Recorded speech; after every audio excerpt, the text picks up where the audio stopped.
you know that when things go wrong, they're always more fun. If things go perfectly, it's kind of boring. So thank you for indulging me there. So now give a little talk about something.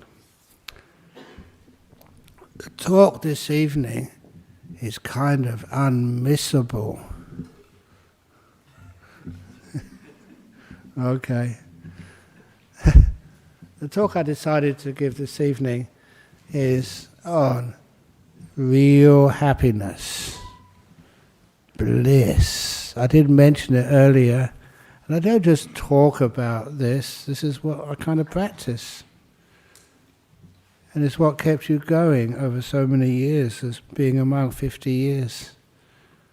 Why on earth are you a monk?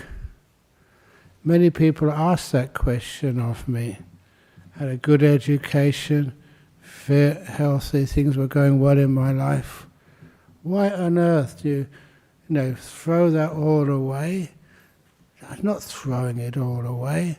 It's just actually finding a deeper part of happiness. And please excuse me when I'm honest about my upbringing and about my life experiences. I still kind of feel sad about some of the girlfriends I dumped. Especially I remember the last one. The reason why, believe it or not, is because I went on a meditation retreat. And the meditation retreat was so beautiful and delightful. I never kind of realized it at the time. You had a greater source of happiness. And so that poor young lady, unfortunately, is like falling in love with something else. A peace, a bliss, a truth deep inside. Honestly.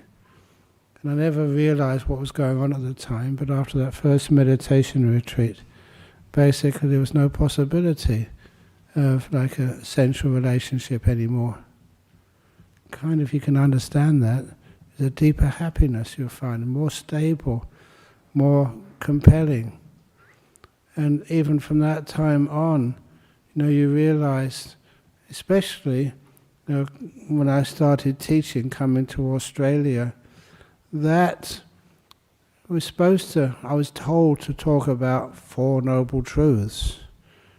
The Four Noble Truths, I mentioned this in one of the books I wrote, that we're supposed to talk about suffering and the cause of suffering and the end of suffering and the path leading to the end of suffering. But really, when you listen to that, what's it all about? Suffering. And I remember I tried that first of all, learning how to teach, and all the people who were listening, they actually headed for the door, or they sort of put their heads down. They weren't going to listen at all. They knew enough about suffering. It wasn't actually enticing. It was a message which wasn't really getting through to people. So instead, I changed it around. Still being honest to how the Buddha taught, like bliss, the cause of bliss. Why sometimes there's not enough bliss in this world, and how to create that bliss. Why not? It's just the Four Noble Truths rearranged. It's called marketing. But it's not marketing just to make money off of something which is not appropriate. It's why do you come here on a Friday night? Okay, if it is Kasena, she's our president, so she's got not much. But we want to come here, you don't have to be here.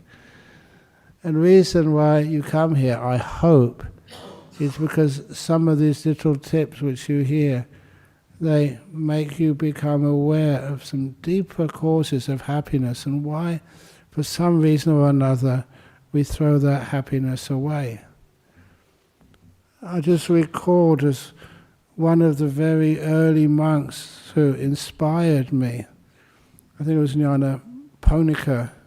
I met him once, he was really, really old, when I visited Sri Lanka. And he told the story. There's a young man, he was from Germany. As a young man, just growing up, he was with his friends at a beer garden. And they were sitting outside a nice summer's day, drinking some beer. And then the owners of the beer garden, they said that there was a fire in the house where they brewed the beer. And they started running out and telling people to please get out. The house is on fire.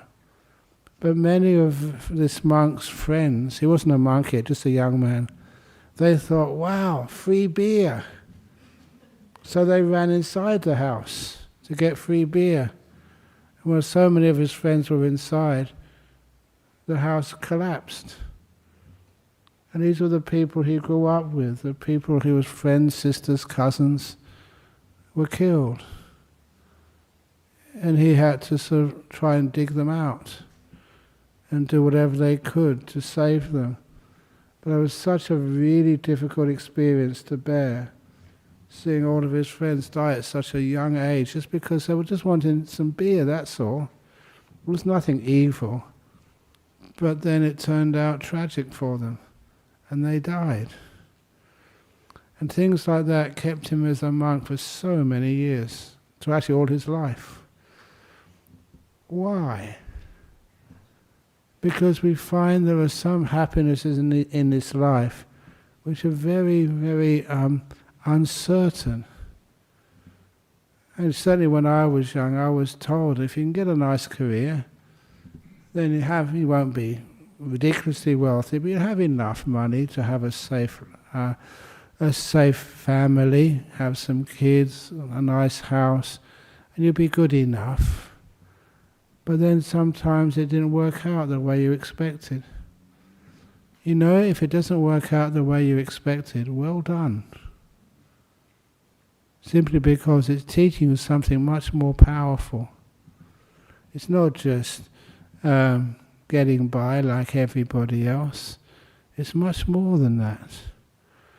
So that's one of the reasons why when you started investigating this, what they call, generally speaking, a spiritual life, you get some amazing experiences and insights just on what life is all about. Do you know what life is all about? Sometimes we wish we could say yes to that question, but sometimes that life turns around and shows us you haven't fully understood her yet. I say her, him, it, whatever. But after a while, you can see so much more deeply into who you are, how you work, and what's worth expending your energy on in this life. You've only got a certain amount of energy. What do you want to do in your life? After 50 years of being a monk, and I'm still very happy being a monk, and I ordained many other people as monks and nuns, and it makes me very content to see what they do with their life and how this Buddhist society has helped so many, many, many, many people.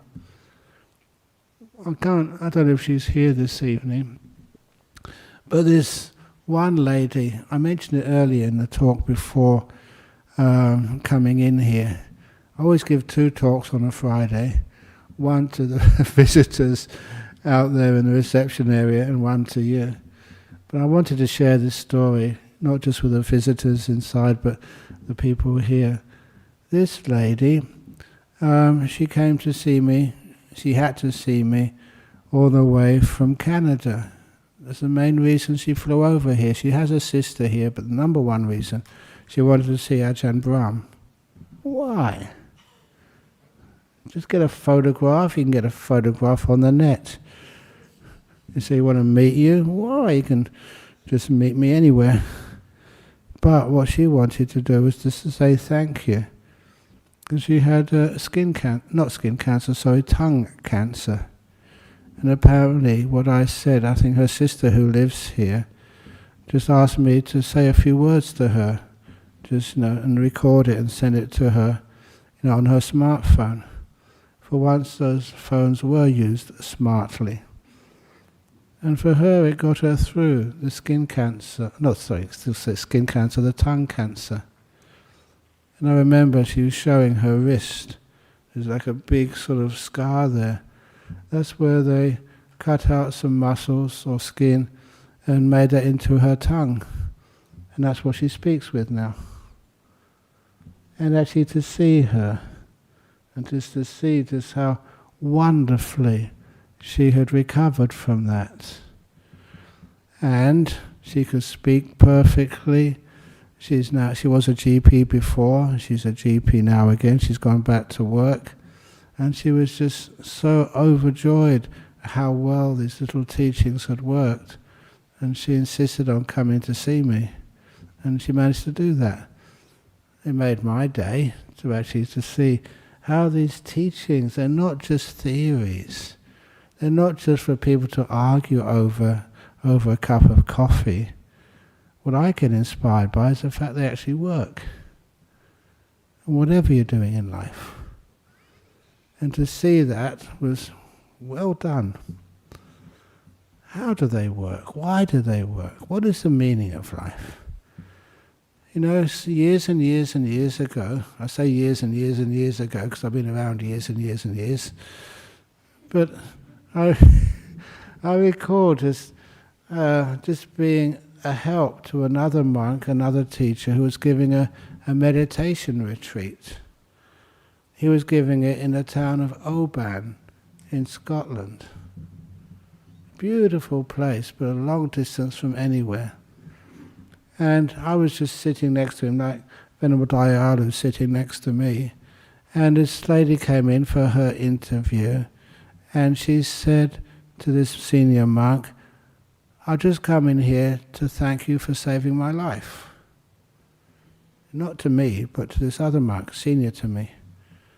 And the way she said it, I've been listening to interviews for hours and hours and hours.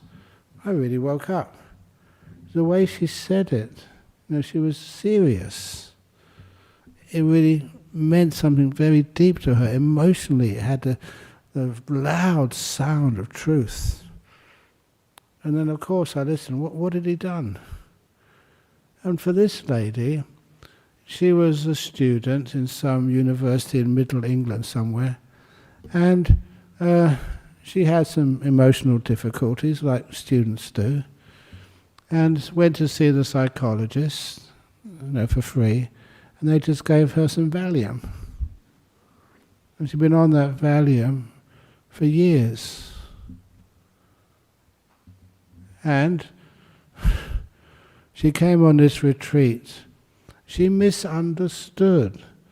She thought that when you keep precepts, like the 5 precepts, many of you Buddhists know the 5 precepts, but I hope you're not all Buddhists who come here. The 5 precepts, the 5th one was you're not supposed to take alcohol or drugs. She never understood it meant non-medicinal drugs. If you have to have some stuff because you've got diabetes or something else, of course you keep taking those drugs. But she thought, I've got to give up my Valium. And she did. It's not that hard on a retreat in this quiet coastal town of Oban in the northwest of Scotland. So she managed to do that. A bit difficulty, but she managed. But then she had to go home. And her home was in the middle of England somewhere. The first problem was she had to get the bus to Glasgow, and Glasgow station had to get the connection back to her hometown. Now, if you've been to Perth station, that's like nothing compared to a huge station like Glasgow. That was incredibly stressful. Even I might stress out trying to find the right platform in Glasgow station. And for her, just overcoming the addiction to Valium, that almost, she said, I remember, that she almost felt many times like jumping onto the tracks, committing suicide, because that's how sort of hard it was. But then she said she'd given up the Valium for so many days. She managed to hang on, get on a train, get back home. And she said, I think she said, sitting in her front room for about a month in an armchair, not doing anything else. So those results of that Valium could wear itself out of her system. With everything else she had learnt about patience and kindness to her own body and kindness to everything else. Don't push yourself. Make peace, be kind, be gentle. And that's why these letters are down here. Make peace, be kind, be gentle. And that got her through. She got herself off the Valium and back to work, back to life. And that's why she came on this retreat to do some meditation, which she enjoyed, but also to say thank you. And thank you for saving my life. I've never had a drug dependency. I know some of you might say I'm addicted to tea. I like tea. If ever any of you were born in UK, here, other than me, in the back there, you know in UK I've seen this. As soon as you're off your mother's milk, you start drinking tea. I saw that. I saw this little baby, you know, and after she was breastfed, then she had a little saucer and some tea, you know, to get her onto tea. That's just our life up there. But anyway, just to show you that 1 year people were joking about Ajahn Brahm, yeah, you know, if you had a choice between enlightenment and a cup of tea, which one would you take? And just to tease people, I said, I'll take the tea. But then on one occasion, a 3-month range retreat, people were needling me, joking, said, you're attached to tea. I said, no, I'm not going to be attached to tea. I'm going to prove it to you. And so I said, I'm going to not take any tea for the whole 3 months. And after 3 days, wait, it's not what you expect. After 3 days, a couple of the monks came to see me and they say, Ajahn Brahm, we were just joking, please take some tea. I said, why?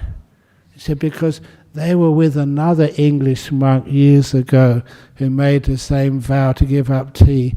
And he was a pain in the neck for 3 months. Really difficult to deal with. And I noticed more about my mind and my body. So it's okay, I'll be okay. So I just gave it up for 3 months. Never had a cup of tea at all. No coffee, nothing. I was fine.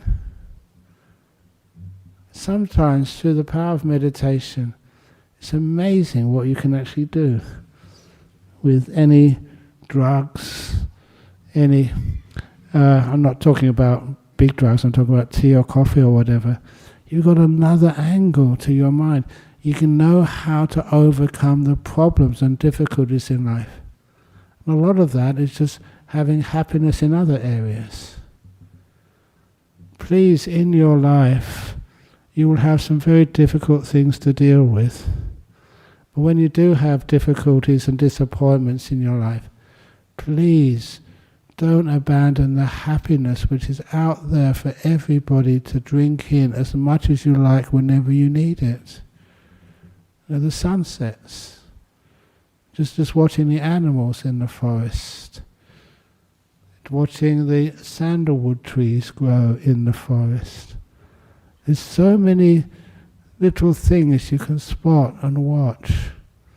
Whenever I teach a meditation retreat, usually over in Jhana Grove, but other places in the world too, sometimes when I talk to people there to give them advice, sometimes I say, you know, people get some of the most peaceful, beautiful experiences in their life when they just sit on a chair by themselves and just look at the trees grow. Have you ever seen trees grow? You're not patient enough. They do grow. You know that. Have you ever seen them grow? sometimes you've got to sit down there and look for a couple of hours without moving. If you blink your eyes or get up and turn on a computer or something, you miss it. I think you understand what I mean there. A little bit of a trick, so that you can be peaceful long enough. And even if you don't see the tree grow, sometimes you see the beauty of nature, the beauty of the stars at night. It's one of the great things about our Jhana Grove Retreat Centre. We've got these two beautiful stupas, chediyas. They were donated by people close to Borobudur, the same stone, same design. And sometimes this time of year, the warm nights, you just lay back on those with your eyes open. You stare up at the Milky Way. You stare up, not doing anything, not expecting anything, not trying to work out anything, not to try and discover some new scientific phenomena, just to see, without wanting anything in the whole world. And that becomes so incredibly beautiful. That beauty which is out there in the world, when you start to see that, it's not something you can buy. It's not something you can photograph. People try to photograph it to try and keep it, as if, okay, this is mine now, I can store it away and use it whenever I want. It's more powerful than that. It's there just for moments. I learned that once.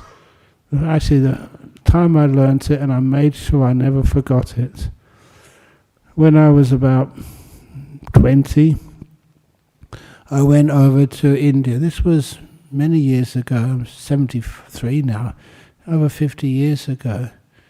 And what I wanted to do was to be able to take a photograph of the Himalaya mountains. When I saw photos of those, I thought they were so astounding.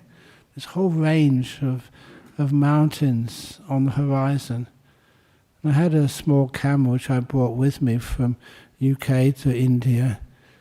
But I never did enough research, because when I went to India, it was the monsoon season. There were clouds all over the northern horizon. And day after day after day, I tried to find a moment when those clouds receded, but they never did. And so because of that, I gave up after a month or two in northern India. But then one day, as many places I could see, like Buddhist places. I was in Kathmandu, and I heard from the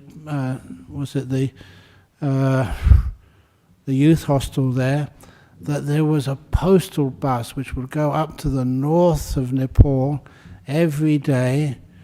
And because it was a postal bus, they weren't supposed to do this, but the driver would let tourists in the back of the bus if you paid him a few rupees. And so I paid my little fare of a few rupees. There's a couple of Americans with me on this trip, and we went to the very north of Nepal, to the border between Nepal and Tibet. You weren't allowed to cross over in those days, but at least you get to the border. And on the way, the driver stopped for lunch. We had an hour free. So, we had enough food. So we walked up a hill just to see what was on top. And I will never forget this, how stupid it is to try and capture beauty, to capture happiness, to keep it for long periods of time. Because when we got to that top of that hill, the clouds parted for the first time in months. I don't know why it did it at that time. We could see, the first time, one of my dreams, what was on my bucket list, to see the whole expanse of the Himalaya mountains stretching as far as I could see to the east and the west. And it was kind of breathtaking. You know what I did? I left my camera in the car. I ran down as fast as I could, ran back up much slower because it was a steep hill. And when I got to the top of the hill, the clouds went back. And those two Americans who were sitting up there said, "Where did you go?" It was such a beautiful opportunity to see the Himalaya mountains, and I saw nothing, absolutely nothing. It was teaching me a lesson. If you try and capture happiness, you spoil it. You can't capture it. It's there, these moments of your life. And when you see it, just pause and stay. It stays inside your memory. It can never stay on a photograph. That's why sometimes when some of you come and take photographs of me, you're not taking photographs of me, that's not Ajahn Brahm. It's just this old body, in which I live. It's not really me. So that's one of the reasons why beauty and happiness is there to enjoy and let go of almost immediately. And then it stays longer with you, and deeper and deeper and deeper. It's really weird. It's like when you try and hold something, it's like water. You can't hold it in your hand, it all drips out. When you stop trying to hold it, there's a whole lake just stays in the palm of your hand as long as you need. So this is some of the happinesses you learn, why we actually destroy happiness in life. And as a monk, you try to do the least possible. I'm a lazy monk. I am. And so I don't know why you're celebrating all the things I've done in my life. Not much. Just learning how to be peaceful and still. Learning how to look at the stars at night. Look at the flowers and discover so many new things when you walk through the bush. See so many beautiful animals. You know that there's so much delight in that bush in which we live. I remember seeing some of the possums come out at night. And the possums usually have a baby on the back. They're just looking for things, exploring. And when you see the little possums, they too are absolutely gorgeous. But if you try and hold them, of course they get scared. You should never try and hold an animal, especially one of the indigenous animals which live in the forests of our world. Your job is just to be kind to them, wish them well, and enjoy their company just for a few moments. And then they part. When you learn that as a monk, you try and share that wisdom with each one of you. All of you have partners in life, or looking for partners. Do you want to hold them and keep them? Afraid of losing them, afraid of saying the wrong thing? That's where you create mistakes in life. Instead of actually trying to keep them, hold them, preserve them, because you're afraid of losing them, you lose them really quickly. Instead, enjoy each other's company, share, be honest, be truthful.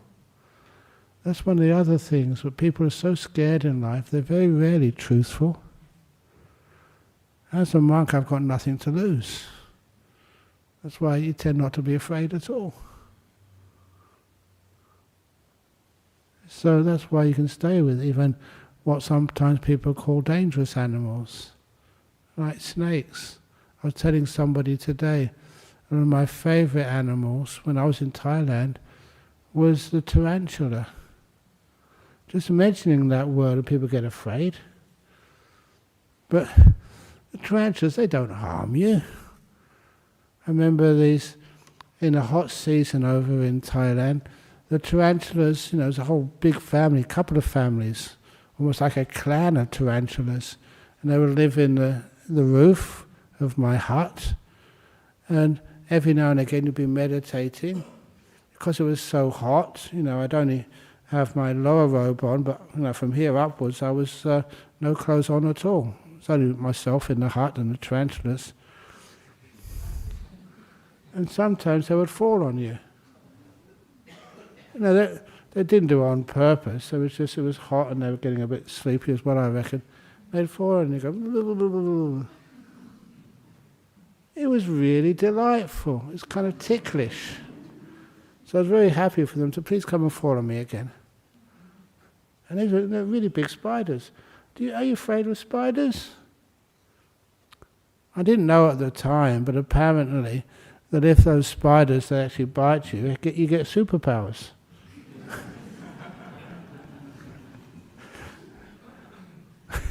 Is that true? Can you actually call me not just Ajahn Brahm, but Spider Monk?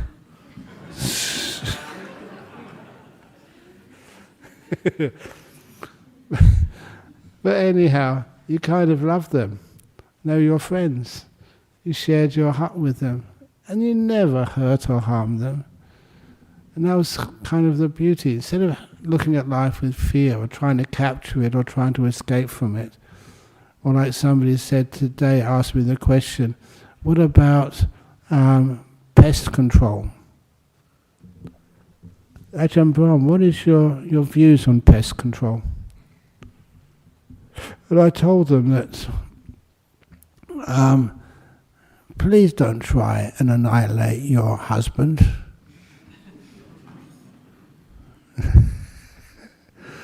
Your wife, your kid, your politicians, your people you really don't like in this world. Is that the right way to get rid of enemies and solve that problem? With pest control, I don't know who you think the pests are in this world. But isn't it nice to have gratitude towards the pests in your life? Not trying to get rid of them, but trying to understand them. What do the pests really want? Can't we have some kind of compromise? And of course we can. You know, one of the strange things which I've seen, practiced, and it's amazing when people have the confidence to be able to do this.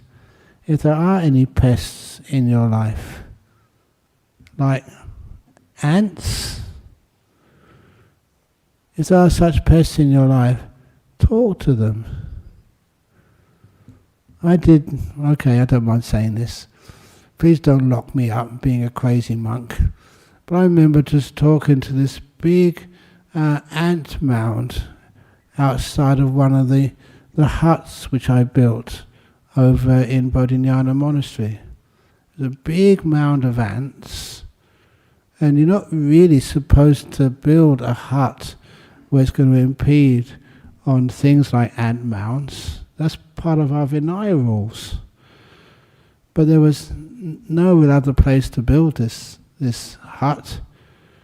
So what I did, I went and sat in front of that ant mound and said, look, I'm not going to destroy your home. I'm going to build around it. So I'm going to be really, really careful. I was a builder. So, no, please, we look after you. Can you look after us? I remember that ant mound because this is no other human beings have lived in the land of Bodhinyana Monastery for long periods of time. So one of the Anagarikas decided on a test for the ants in this anthill. They had a cube of sugar, which you usually put in coffee or something, and they put the cube of sugar on top of the ant mound to see how the ants would solve the problem of this delicious treat, a cube of sugar on top of their ant mound. Because they couldn't actually put it through any of their holes. What would they do?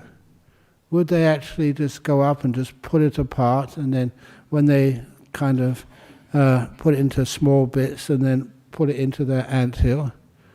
They didn't do that. You saw them. They excavated from underneath the ant cube.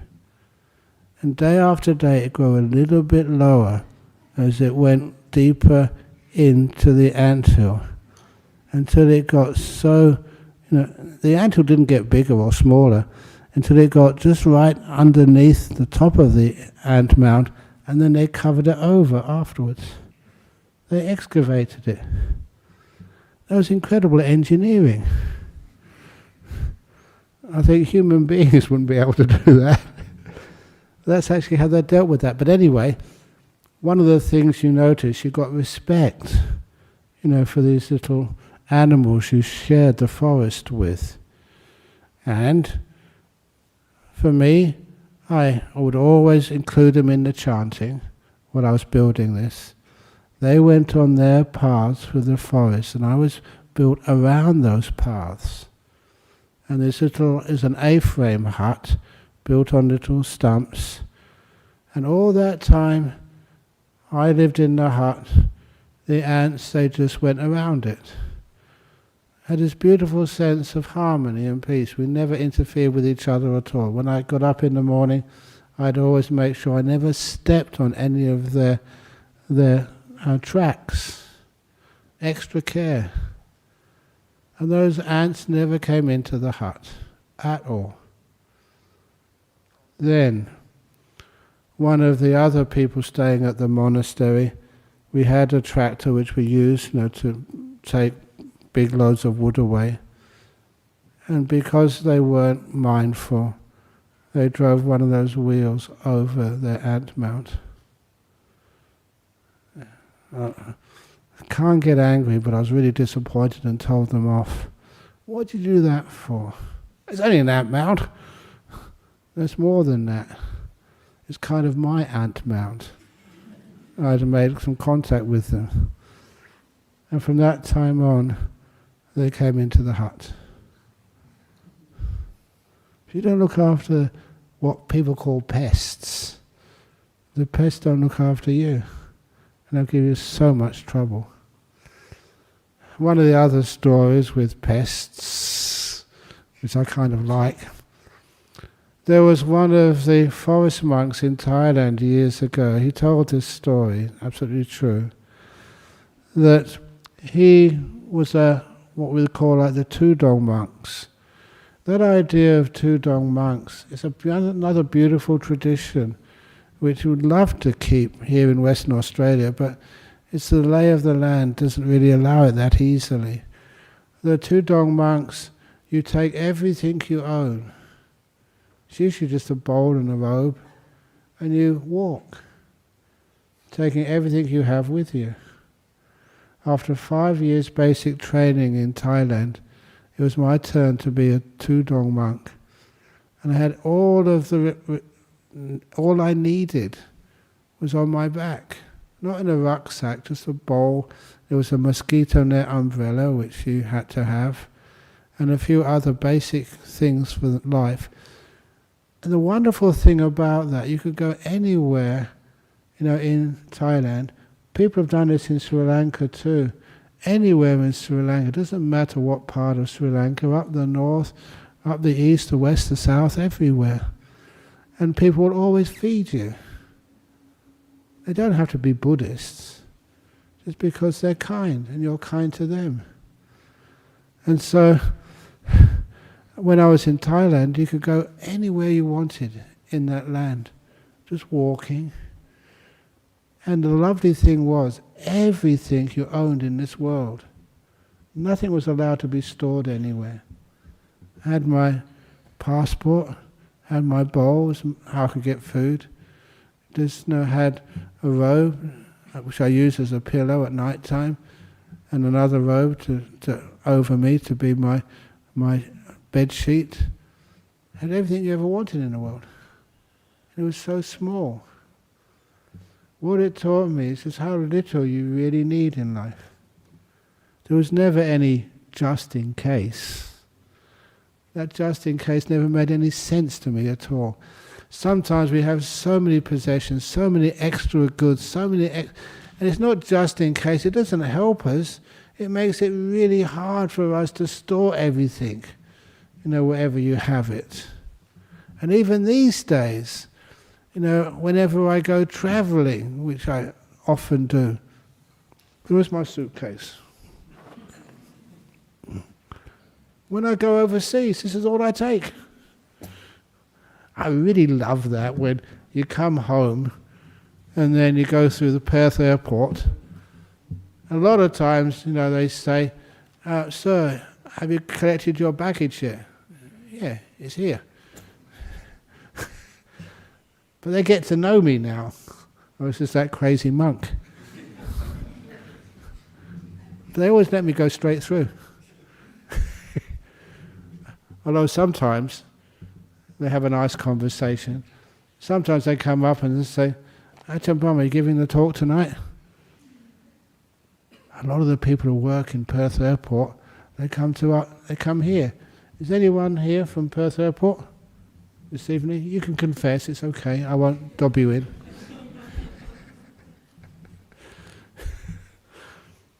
I can't resist this story. Once I was coming back from Sri Lanka, I don't know why, this was many years ago, and that's when they had the dogs, you had to line up for the passport control, and they had the dog come up and down, just while the travellers were waiting at the passport control. That was a great place where there was still enough that everybody could get checked by the dog. And I will never forget this time, because they brought this dog up and down. I was in the line there, and the dog stopped at me. Really did stop. And he put his muzzle in my robe, and he wouldn't come out, and he started wagging its tail. It was like an overnight flight, so I was really exhausted, so I didn't mind. But the person which was in front of me took a step forward, and the person behind me took a step back. They did want to be associated with me. But I was relaxed, I didn't have anything. And then it took a long time to get everybody checked, and then they took the dog down a second time. Past all the other travellers, and when it came to me, put his muzzle in my robe again, and they tried to pull it out. Took quite a yank to put it out. It was wagging its tail all the time. And so even the people on the side went a bit further back. But of course, I just don't have anything. So when they asked me, they actually asked me straight up, said, "Where are the drugs?" And I said, "Look, I don't have any drugs." "Well, why did that dog stop?" So kindness, loving kindness, and make peace, be kind, be gentle. Animals love that. And so, because it's very easy, you don't need to sort of strip me down. I just open up my robe. I won't do it here, otherwise I'll get in trouble. He said, "Have a look." It takes about 2 minutes to look through this. Because I had so few things. "Oh, okay, just off you go." There was nothing there. It's very easy to see. I don't know why that dog did that, but afterwards I felt quite sorry for the dog. I hope it doesn't get in trouble. I hope it doesn't lose its job as a sniffer dog. Because it got a person who was totally clean. But anyway, that's just how much joy you have with simplicity, and being able to just to go wherever you want in Thailand, and you hardly have anything at all. Imagine that. Imagine you can be like that, flying through the air or going from place to place in this world. You don't need anything. I love that idea of freedom. We always think the more things we have, just the safer we will be. Come on. It's more of a burden. It's wonderful to be able to have less, even just where you live. Many of you have seen where I live, the cave. It's a monk-made cave. Every home should have one. It's cool. You don't need heating or aircon. If there's a bushfire, I'll be perfectly safe. If there is, where has Eddie gone? If there is a Third World War, Eddie, you can come and take shelter in my cave. Nothing will ever get through that. It's a nice sense of like simplicity and peace. And that's a beautiful thing to have, and the happiness you get from that. That's also why just in the meditations, that's why I chose that subject. It's only a half an hour meditation a few minutes ago, but it was a really nice one. And you get this wonderful sense of happiness and joy just by being still. You don't want anything, you don't need anything. Imagine that. All those things in the world you're worried about, no worry at all. You don't have anything, you don't need anything. Your sense of like being free. You know, sometimes I try and imagine what it's like to be living in the world. The world is like a prison. You don't have that freedom. Just to relax and not think about anything and enjoy just the sunset in the evening or the moonrise. I love moonrises. Especially over in Bodhinyana Monastery, because we're on a hill. Sometimes some of the sunsets, again, are gorgeous. Even the moonrises, they're beautiful. Big disk of the moon. Sometimes you can't see that, there's too many buildings around.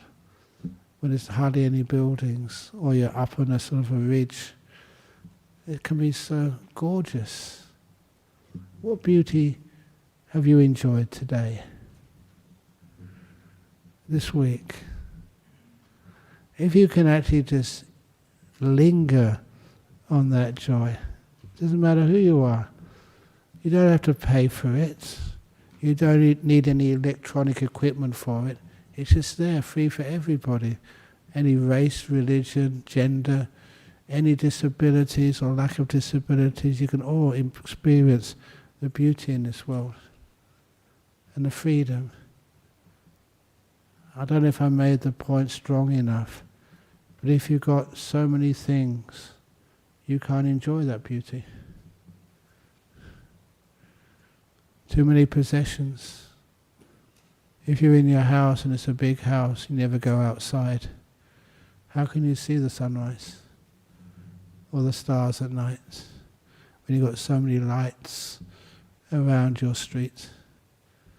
What a beautiful thing it is when you've got little to actually block out the view of beauty in this world and a sense of peace and freedom in your own body and in your mind, so you can get these beautiful, peaceful meditations there for you at any time, any place, wherever you are. That's one of the things why I like being a monastic. Yeah, it's a lot of work sometimes. Sometimes you get a lot of criticism. Always want to do some more work, some more help. But nevertheless, the sense of peace and freedom you feel. Would you like to be free? What does freedom mean? Whenever you feel to be free, it means you've got nowhere to go. You don't want to go anywhere. Nothing you need to be. You're respected for who you are. No goals in your life. Being here is more than good enough. Why do you want to go anywhere? If I could give you, if I was like a magician, if I really was a spider monk, and I can say, where would you like to go in the world? I could magic up this first class ticket to go anywhere in the world you would like to go. Would you like to go there? And what does it feel like if you feel, I'm very happy where I am. I don't need to go anywhere. What would it be like if your partner, sitting close to you, you look at them and you think, yeah, they may not be the best in the world, but they're more than good enough. Why not say that? Instead of always finding what's wrong with them. Finding what's right with them. Always finding fault with life. You know, why didn't I get that promotion? You must be really dumb if you want a promotion. If you get promotion, yeah, you get more money, but you have to pay more tax. And no matter how much money it is, it's never enough. It's much better to have less money and more freedom. Is that right? Have a look at me. How much money do I earn? How much money do you pay me, Mrs. President? 0. They say, how much do you earn as a monk? How much do you earn, Diana?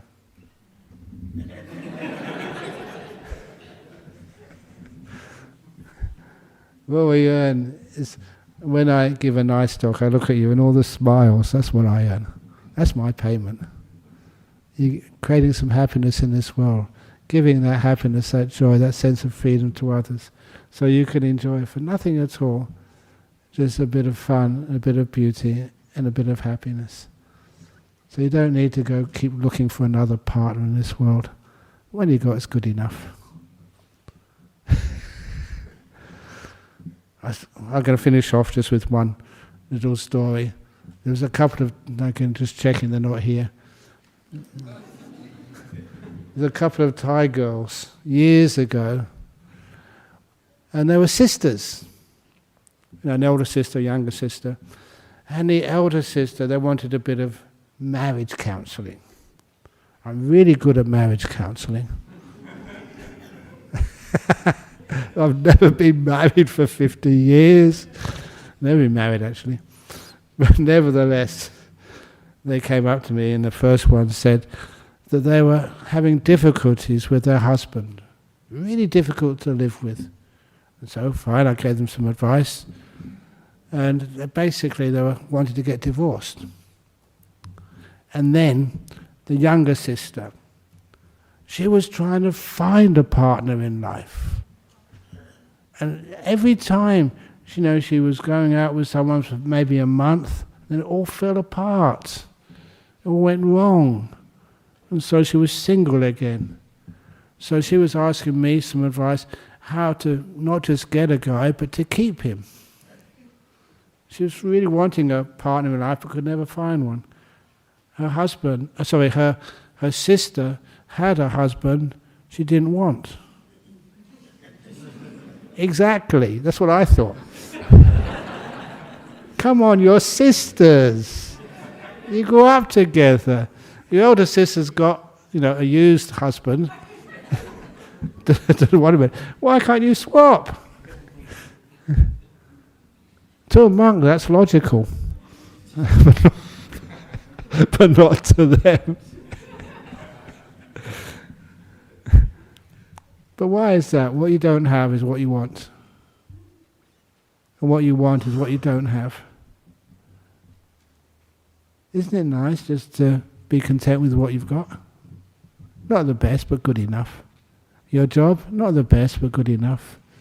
Just your health, not the best, but good enough. Your family, not the best, but good enough. Your Buddhist society, not the best, but good enough. The talk, not the best, but good enough. Thank you for listening.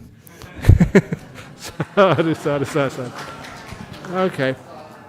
If you're going to do it.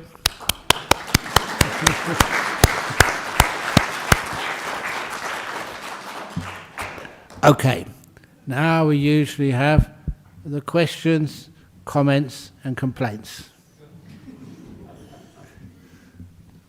Okay, the first question coming this evening. Here we go. The first one is from Mr. Putin. Sorry, Ajahn Brahm. I always crack that joke about famous people asking questions. When I was in Victoria, in Melbourne, they actually did that. They had his pictures. I don't know where they got them from. This is from Mr. Putin. It had Mr. Putin's face on it. And then Mr. Trump. And then Mr. Kim Jong-un.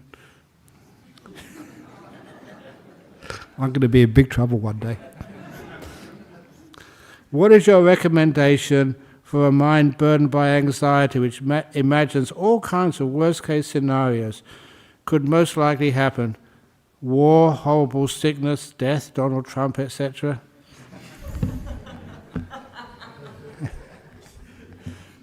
They never mention Mr. Putin. This must be from Mr. Putin.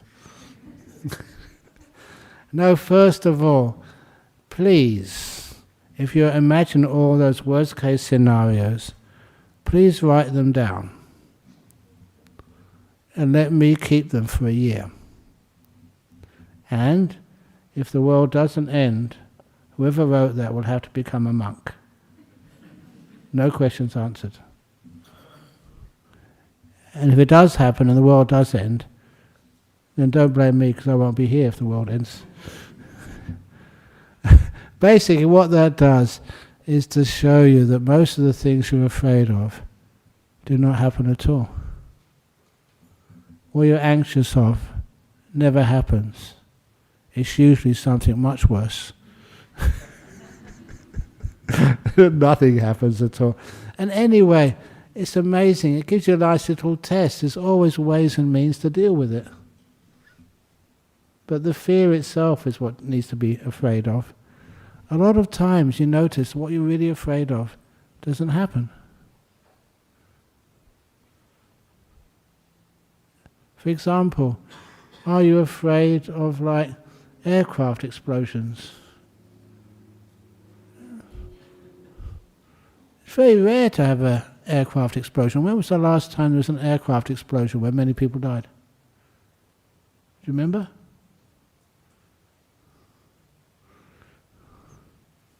It's a long time ago. But we still think we're afraid of things which don't really happen. Wars. Yes, a few wars go on in the world, but how many?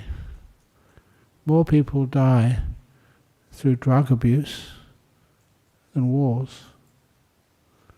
More people die of car accidents maybe, or violence. I don't know the figures. Are you afraid of those? That's something you can actually do something about. Live a much happier life. Okay, so what is a Buddhist society doing? Actually doing to help, say the conflict between Russia and Ukraine. Are we doing anything? Are we just doing chanting? It's more than that. More than that. What we're doing with, because he was sending a video for my 50th anniversary. The gentleman over in Eastern Europe, all the talks which I give here, he translates them. He asks, can I please translate these into Ukrainian so that people in Ukraine can get a bit of a boost? Not just chanting, but get access to all these talks we give here. And when he asked me if he could do that, I said no. Unless you also translate it into Russian as well. I want it on both sides. And that's what he does. He spends us so much time, hard work. We managed to find some funds somewhere to send to him to actually pay for the translators and everything. And he translates all these talks into Russian and Ukrainian, puts them online, so people in those war zones can actually get some good advice and not just get caught up, in some of the bad ideas from some of the leaders of our world. This is something we can do.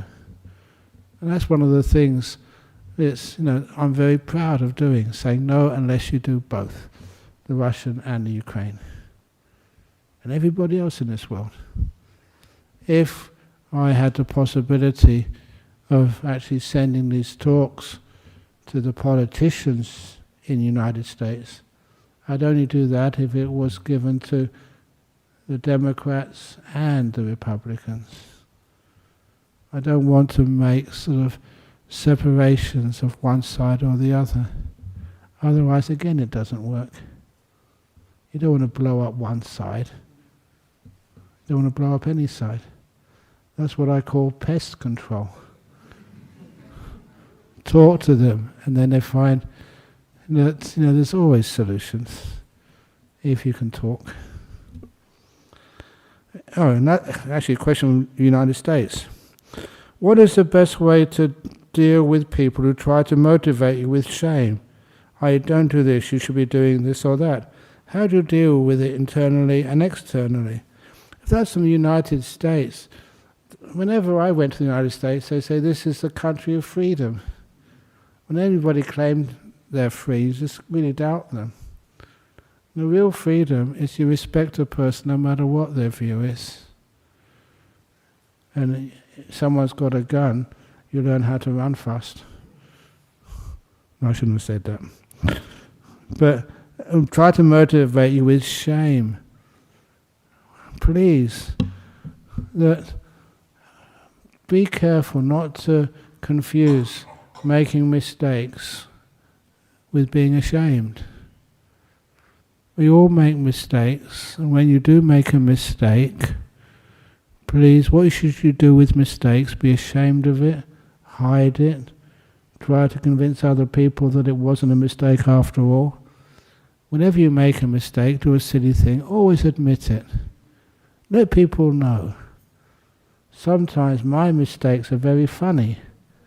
I learned that from Ajahn Chah. Every time I made a mistake, Ajahn Chah would never criticize me. He never shouted at me, "You stupid monk." He would laugh. He would laugh uproariously. He only had 4 years of education. I went to Cambridge University, for goodness sake. He couldn't believe how stupid these people with degrees were. I proved that to him. And sometimes I thought, why did Ajahn Chah have so many Western monks? Because we made him laugh the most. All the stupid... I think you've heard this stupid story before. In the early days with Ajahn Chah, we didn't have many supplies. So when I needed a bar of soap, something simple, a bar of soap, you had to go to your teacher and ask him, "Have you got a bar of soap so I can use it?" But I had to ask in Thai language. And the word for soap was sabu. What I said was sapo. It's close enough. But sapo meant pineapple.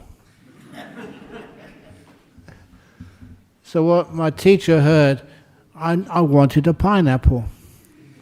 And he looked at me and said, "What do you want pineapple for?" I said, "To wash."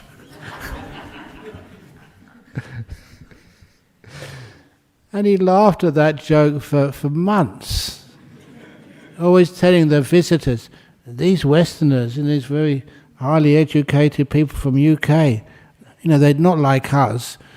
These people, they wash with pineapples. It must hurt, but obviously it must be better for them. So I never felt ashamed. I felt privileged to be able to cheer up my teacher. So if you ever want to cheer me up, you tell me some of the stupid things you've got up to. And I would also laugh. So don't be ashamed. You're just a human being. You make mistakes, as I make mistakes. From Germany. Dear Ajahn Brahm, I have problems with my pelvic floor cramping during meditation. Relaxing and accepting work most of the time, but still feel unhappy. Do you have any advice?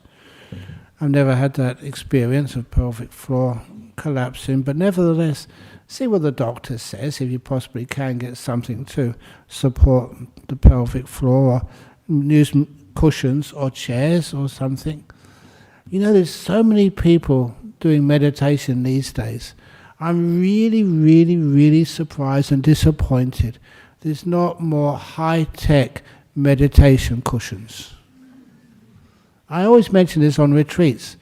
Imagine, if you want to open up a business, Okay, you want to make some money in life, just get a high-tech meditation cushion. I've already designed most of it, so a bigger, not just these small ones, quite big, and you have a remote control, and if your bottom is a bit low, you press the bottom, it inflates with air, it lifts your bottom up. For those of you who need sort of a cushion under your knee, it can lift the knee up. Or if you're too cold, you can press another button, it warms up. If you need a massage, like I've seen this on some of these chairs, even on high-class cars, or on the high-class seats on the aircraft. You press another button, it gives you a nice massage. So if you have one of those on your meditation cushion, imagine that'd be much more comfortable.